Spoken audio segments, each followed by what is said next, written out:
You are sitting in a meeting room. A deadline is 3 days away, and everyone just knows the project is going to slip. Oh man, we have all been in that room. Right. And for 20 agonizing minutes, people are just going on and on, explaining why it is absolutely not their fault. The manager is completely silent. Yeah, and the calmest looking person in the room isn't actually calm. They are just, being very quiet. Exactly. Everyone is just waiting for permission to act, assuming someone else holds the key to fix it.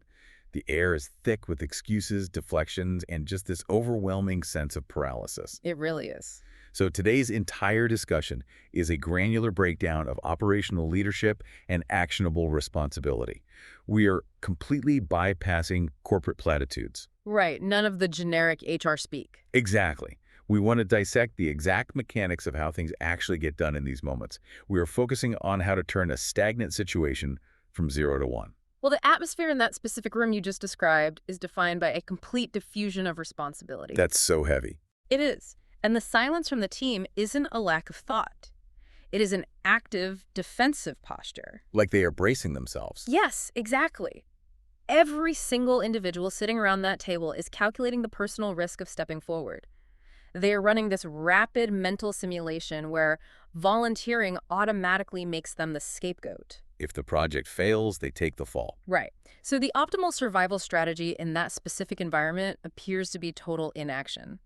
The assumption that someone else holds the key is really nothing more than a psychological shield against liability. Wow, so people would rather watch a project crash and burn than be the one holding the steering wheel when it happens. Unfortunately, yeah. But the exact mechanic of breaking this paralysis requires stepping into the void before anyone offers the role. You have to step up. Right. It requires abandoning the safety of that collective silence.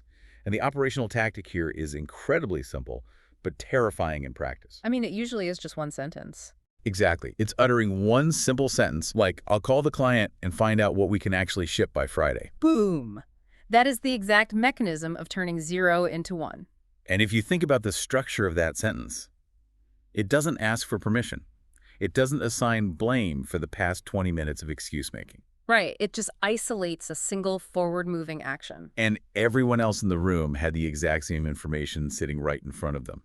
The only differentiator was the willingness to go first without needing a title or permission. Exactly. And when you analyze that sentence, the person speaking isn't claiming to have the entire solution. No, not at all. They aren't promising to fix the whole project single-handedly. They are simply taking ownership of the very next step. Which shatters the illusion that everyone needs to wait for a grand strategy to be handed down. Right. It forces the room to pivot from a backward-looking defense to forward-looking execution. You change the entire energetic frequency of the room by introducing a concrete variable into basically a sea of abstract anxiety. Okay, let's unpack this.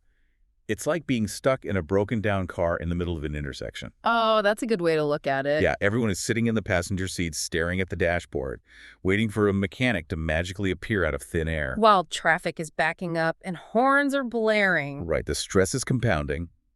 But all it actually takes to change the situation is for one person to get out, put their hands on the trunk, and start pushing. That physical shift in your analogy perfectly mirrors the operational reality of leadership. How so? Well, when you're sitting inside the car, you're a passive victim of circumstance. You are just letting the situation happen to you. You're just waiting. Right. But when you step out and apply physical force to the trunk, you alter the reality of the situation. And more importantly, your forward motion compels others to react. So by taking responsibility for the first step, you break the cognitive gridlock for everyone else. Exactly. They no longer have to invent a grand solution. They simply have to assist with the momentum you have already initiated. So once that car starts rolling, it becomes physically and psychologically easier for the second and third person to get out and push alongside you. Exactly. But, taking responsibility isn't just about saving a project in crisis. True operational leadership is tested in the absolute most mundane moments. The annoying stuff. Right. Imagine a routine meeting just ended. 3 real decisions were made on the call. Okay. Everyone logs off, and everyone knows notes need to be sent to the client to confirm those decisions. Right. Yet, no one volunteers to write them. This scenario is like the ultimate diagnostic test of operational leadership. We have to examine the psychology of what I call the tell. The tell. Yeah, the tell. When you catch yourself thinking you have more important things to do, or you convince yourself you're saving your energy for bigger, more strategic work. Oh, I've definitely done that. Right, we all have. But that specific thought is the trigger warning. The operational tactic here is to immediately pick up the task and keep it moving. Just do the notes. Yes. Earning authority without a title comes from doing the grunt work when absolutely nothing is forcing you to. Because it proves the actual work matters more to you than your comfort. Exactly. Or your perception of your own status within the hierarchy. I always think of this like a drifting volleyball on a court. Okay, a drifting volleyball. Yeah. Everyone on the team sees the ball drifting down toward the sand. Everyone assumes a teammate will slide under it. Right, I got it. But no one actually says it. Right. And everyone is saving their legs for the big spike at the net. Ultimately, the point is lost because every single person had a completely valid, logical reason not to move. But here's where it gets really interesting, but also a bit risky. If you are the one always diving for the volleyball, don't you just become the team doormat? That is the fear. Yeah, people will just dump their administrative work on you because they know you will catch it. You become the person who sends the notes every single time while everyone else does the strategic work. And that concern is entirely valid. Teaching people to own their share is indeed a real job, and managing those boundaries requires structural discipline. So how do you balance that? Well, we must separate systemic team management from immediate operational necessity. Sometimes a task simply needs to be executed right now so the entire team can move forward. You just had to get it done. Exactly. Doing it proves that the actual work matters more to you than your ego. If you refuse to pick up the ball because you are afraid of setting a bad precedent, you are still allowing the project to fail out of pride. Oh, wow, that's a harsh truth. Yeah. So you correct the behavioral precedent later through clear communication. Exactly. You communicate and delegate later, but in the immediate moment, you execute the task. You establish your authority not by demanding others do the work, but by demonstrating that the work itself is beneath no one. Okay, but we have to look at the other extreme now. There is a razor-thin line between taking ownership and suffocating your team. Oh, absolutely. Micromanagement. Right. What happens when wanting something to succeed mutates into toxic micromanagement? Let's examine a highly specific scenario. Go for it. So, a career-defining client presentation is 4 days away. 2 colleagues submit their respective sections to you, and neither is good enough. It's stressful. Extremely. So by midnight, you are 3 slides deep into rewriting work that isn't yours.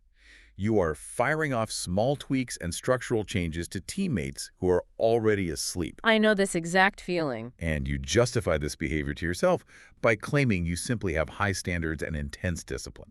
Well, we really need to analyze the destructive mechanic at play here, which can be described as the science of wanting something too hard. Wanting something too hard. Yeah, every time you review a slide at midnight, your underlying anxiety prompts you to find something new to doubt. Because you're panicked about the presentation. Exactly. And because of this anxiety, the bar you are judging the work against moves a little bit every single time you look at it. You are no longer evaluating the work against a static objective goal. You're evaluating it against your escalating internal pressure. Right. You mask this anxiety by calling it discipline, but discipline is consistent and predictable. What you are doing in this scenario is entirely erratic. So your teammates cannot hit a target that refuses to hold still. They literally can't. And because nothing they submit clears this invisible, constantly shifting bar, they simply stop trying. Yeah, they just give up. So you end up doing 3 people's jobs on 0 sleep, yielding a final product that is thinner and weaker than what the team could have built together. The very promotion you're gripping so tightly for is lost because of the grip itself. Exactly. It's a self-fulfilling prophecy. So what is the granular solution to this exact trap? The exact operational mechanic to solve this is to decide precisely what the finished product needs to look like before the work even begins. You must establish a static vision. A static vision, so it doesn't move. It cannot move. The only valid comparison moving forward is between the current version submitted by your team and that finalized static vision you all agreed upon. You can't just judge it based on if the latest changes make sense in a vacuum. Right, because in a vacuum, infinite optimizations are always possible. You can always tweak a font, rewrite a headline, or, adjust a graphic. So what does this all mean? It means you have to stop chasing a phantom ideal. If you keep moving the finish line while your team is running the race, don't be surprised when they just sit down on the track. Sitting down on the track is the only logical response to a game whose rules constantly change. Your team disengages not because they are inherently lazy or lack ambition. Right. They disengage because human psychology requires a discernible link between effort and success. When you constantly rewrite their work at midnight, you sever that link completely. You remove their agency. And without agency, accountability just evaporates. Completely. They learn that their input doesn't matter because you are going to override it anyway. Therefore, they give you half-finished thoughts, knowing you will complete them. So you manufacture your own worst nightmare through your inability to hold a static standard. You really do. But, when you finally let your team do their own work against a static bar, failures will inevitably happen. People will miss the mark. Of course, failure is part of it. But the way people currently process failure is completely broken.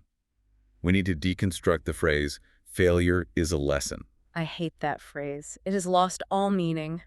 It really has. People fail, they publicly claim they experience massive growth, and then they execute the exact same behavior on the next attempt. Which isn't growth at all. No, this is classic insanity. Oh. It's the exact same input yielding the exact same output, just failing on a continuous loop while wearing the mask of self-improvement. The psychological breakdown of this phenomenon is highly revealing, honestly. How so? Well, saying, "I learned from this," offers the emotional relief and closure of growth without requiring the agonizing friction of actual behavioral change. So it's a shortcut. Yeah, the human brain craves the narrative of progress.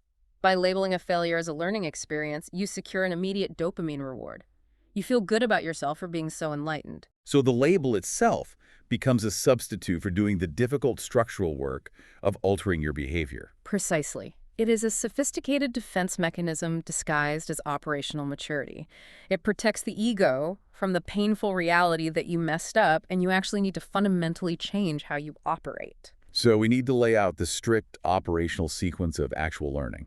It has to be a non-negotiable 4-step loop. Let's hear it. Step 1, you fail. Right. Step 2, you examine what happened in highly specific granular terms. No generalities are allowed here. You cannot say, I need to communicate better.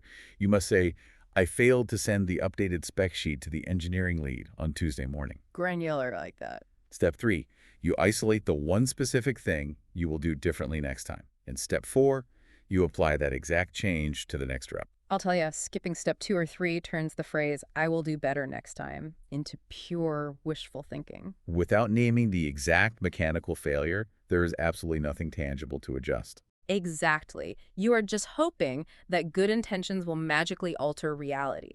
The core rule of this entire process is that the next rep is either structurally different or isn't. That is the only metric that proves a lesson was actually learned. Right.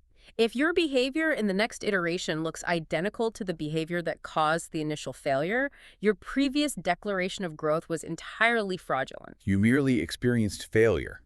You didn't extract any utility from it. Exactly. Let's apply this to a real scenario. Imagine you blow a major sales pitch because you didn't understand the client's core problem. Okay. Saying, I need to prepare more, is a generality. Yeah. The granular examination is admitting you spent 0 hours researching the client's recent quarterly earnings report. Yes. The isolated change is scheduling 2 protected hours, specifically for reading financial reports before the next pitch, and the application is actually doing it. That is the exact translation from a platitude to an operational tactic. But the friction lies in the granularity. Because it hurts. Yes, it is incredibly uncomfortable to admit you neglected a specific basic task like reading a financial report. It is much more comfortable to say, we missed the mark on preparation.